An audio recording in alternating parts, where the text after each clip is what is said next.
Hi. So, let's look at a different question this time.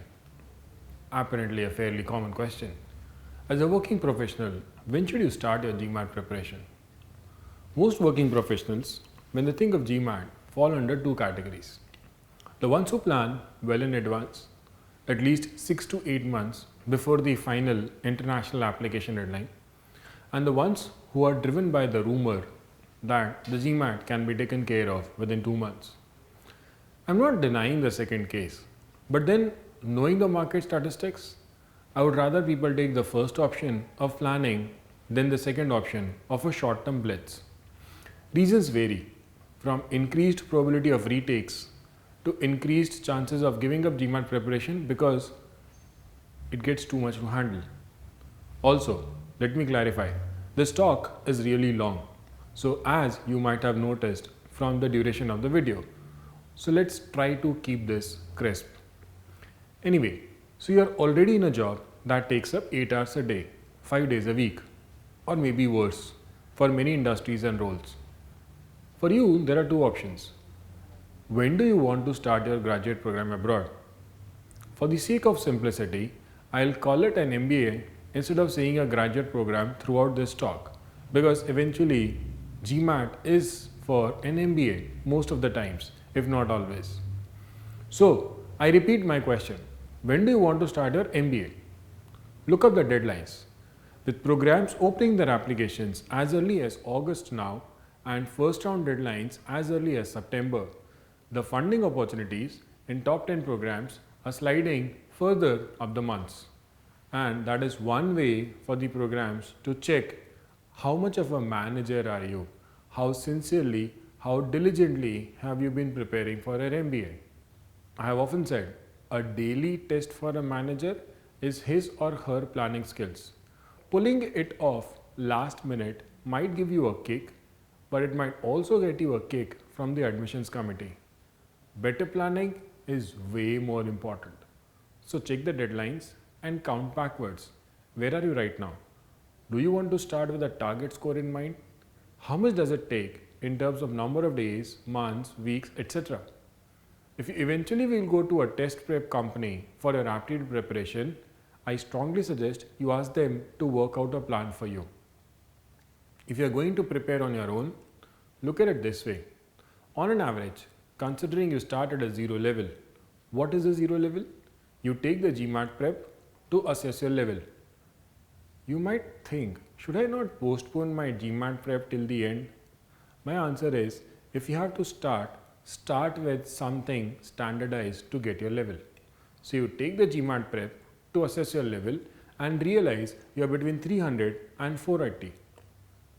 If that is the score, you will need another 300 to 350 hours to get a decent score. You might wonder, how did I arrive at that number? Why don't I speak in terms of weeks or months or days? My answer is, usually hours is the most flexible way of counting because that gives you flexibility in terms of number of days or weeks. I give you the number of hours, you look at the number of days, and you pretty much do the permutations and combinations. So, my question was, how did I arrive at that number? Let me clarify my calculations. You will solve at least 2 reference books, usually 3, not including the official guide to the GMAT review, which itself has a decent question bank of 900 GMAT questions. While you might want to practice at least 2000 questions to get some confidence. If you finish one book in a month, sparing around 16 to 20 hours a week, that is around 80 hours a month, and around between 200 to 240 hours for the overall solving. That will now take you to the tests and some online practice. Even if you appear for barely 5 full-length practice tests, that adds up to 20 hours. Many of you will want to practice more because online testing in a way affects your confidence level significantly. So let's triple this time. Considering all types of questions and test format, the shorter tests, the full-length test and the others. That will now put you in a bracket of 280 to 320 hours. Most of you will dedicate more, because it takes time to achieve a self-convincing accuracy of 75 to 80%. Especially when you refer online or in your reference book and realize that an 80% accuracy in quantitative reasoning is only worth a score range of 43 to 48. And when I say reference books, I mean the GMAT preparation books available in the market, including the official guides. So, if a 43 to 48 isn't really sufficient, you up the ante. You increase the number of hours to improve your accuracy. With that number of hours, 300 hours plus or minus 20%, now work out backwards. How many hours can you spare a day? That should tell you your tentative date of GMAT. Or maybe you already have an application deadline approaching, and you can therefore divide the number of hours with the available number of days. And yes, because programs accept applications till midnight of the deadline by Eastern Standard Time or simply American time, which is a good 9 hours behind India, you can take the test on the application deadline itself. Am I contradicting what I said earlier? Because I said last day applications can get you an unexpected rejection. What about the applications then? Why do you think you can't work on the applications simultaneously? Because I said last day applications are avoidable, but they aren't a strictly a no. How can I, you might counter, work on applications till I have no idea where am I applying? My answer is, you really don't have to be fixated over your 5 programs before you take the GMAT. Keep your options open. Look at a list of maybe 10 or 12 programs where you start filling up the applications, because effectively the application filling part, at least the data filling part, except the essays, except the letters of recommendation, can be taken care of. The essays might need some working, but then not all applications have these, not all universities have their application deadlines on the same date. So choose your programs, start working on the applications if you want to, submit them only after your score. Because as I said, working on applications takes time, but it is completely free. Submitting these applications can be done immediately after your score. It's a 2-minute task and will require application fees. So there is no cost involved technically till you have taken the test.